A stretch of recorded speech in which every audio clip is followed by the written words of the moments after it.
What you've been experiencing is not in your head. The mood changes, the cognitive shifts, the increased anxiety, the feeling of being unlike yourself, the sleep that no longer restores the way it used to, none of that is imagined, exaggerated, or even a sign that you are not coping well enough. It is physiological. It is driven by real hormonal and neurological changes happening in your body. And it responds to clinical support, not to being told to manage your stress better or accept that this is just part of aging. This week, I want to talk about the research, what it actually shows, and why being given anything less than a clinical explanation for these symptoms is a gap in your care, not a reflection of your experience being minor. This is week 2 of our series on hormones and identity. I'm Kira Gibson. I'm a registered dietitian and a licensed therapist. My clinical work at Santosha Wellness, it centers on nervous system regulation, nutritional restoration, and gut health. The physiological foundations that most directly shape how the perimenopausal transition is experienced. Now, last week, I covered what is actually happening physiologically during this transition. But this week is about the research, evidence, and about why what you have been told so often falls short of that evidence. Now, if you've seen a doctor about these symptoms and come away without a clear answer, you are absolutely not alone.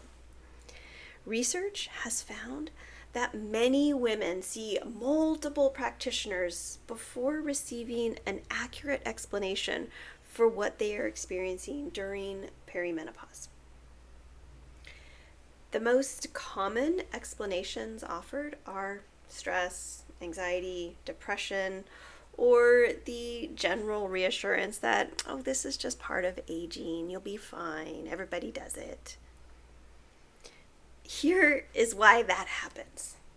The symptoms of perimenopause overlap significantly with anxiety and depression on the surface. Now, in a standard clinical setting, the most common response is to screen for mental health conditions. This is a pattern recognition problem. The surface presentation looks like mental health. The underlying cause is physiological transition, and treating one as the other consistently produces incomplete results. But the cost is not just incomplete results. When a woman is told her symptoms are psychological while they are actually physiological, she tends to internalize that message. She concludes that she is not coping well, that something's wrong with her. That story is both inaccurate and damaging, and it needs to be corrected. Let me walk you through what the research actually shows. So, on mood. Estrogen influences the production and regulation of serotonin and dopamine. These are the neurotransmitters most directly involved in mood, motivation, and emotional resilience. Now, research published in the Archives of General Psychiatry followed women through the perimenopausal transition and found that mood disturbance was directly linked to hormonal variability, not to psychosocial stressors. The mood does not track with what is happening in your life. It tracks with what is happening in your hormones. That is a documented finding, not an opinion. So, on cognition. Estrogen has a direct effect on the hippocampus. This is the brain region most involved in memory and word retrieval.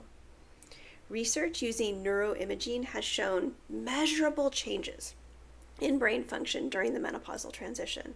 The cognitive symptoms women describe correspond to real changes in how the brain is working. The brain fog, the word finding difficulty, the reduced sharpness, these are not signs of early dementia. They are not permanent. They are signs of a brain navigating a period of hormonal variability. And once the transition stabilizes, many of these symptoms partially recover. Now, on the nervous system, as I covered last week, progesterone converts in the brain to a calming substance that supports the nervous system's primary inhibitory system. When progesterone declines, that mechanism weakens. Emotional reactivity increases, and recovery from stress just slows down. Now, research has documented that perimenopausal women show heightened HPA axis reactivity compared to premenopausal women of a similar age. The same stressor produces a larger cortisol response and slower recovery during this transition. Your stress response is physiologically more sensitive than it used to be, not because you've become less resilient, because the physiological infrastructure that supports stress regulation has shifted. And telling someone to manage their stress better when their capacity to manage stress has physiologically changed is asking the right thing at the wrong level. The nervous system itself needs support, not just better coping techniques. So, what does care that actually addresses this look like? Well, it starts with understanding that what you are experiencing is not a collection of separate symptoms that each need a separate fix. The mood, the cognition, the sleep, the nervous system reactivity, the changed sense of self. These are different expressions of the same underlying transition, felt through a nervous system that is more reactive, a nutritional environment that is more depleted, and a gut that is less able to absorb what the brain really needs. Supporting nervous system regulation reduces cortisol and HPA axis reactivity, which improves sleep, gut function, and the nutritional environment the brain depends on. Nutritional restoration provides the raw materials for neurotransmitter production and energy. Gut health determines what actually gets absorbed. Thyroid function needs assessment because it is closely connected to estrogen and frequently affected during this transition. At Santosha Wellness, this is exactly what we do. Comprehensive whole person clinical care that looks at each of these together. With additional clinical interventions are indicated, we work alongside and coordinate with a broader care team. Now, to close, I want to say something directly to anyone watching this who has been told her symptoms are not real, not significant, or just something to manage. You were not wrong about what you were experiencing. You were right. What was missing was a clinical picture complete enough to recognize it.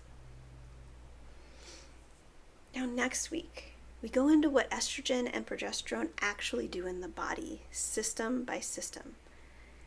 That is the video where the mechanism really starts to click into place. I look forward to seeing you then.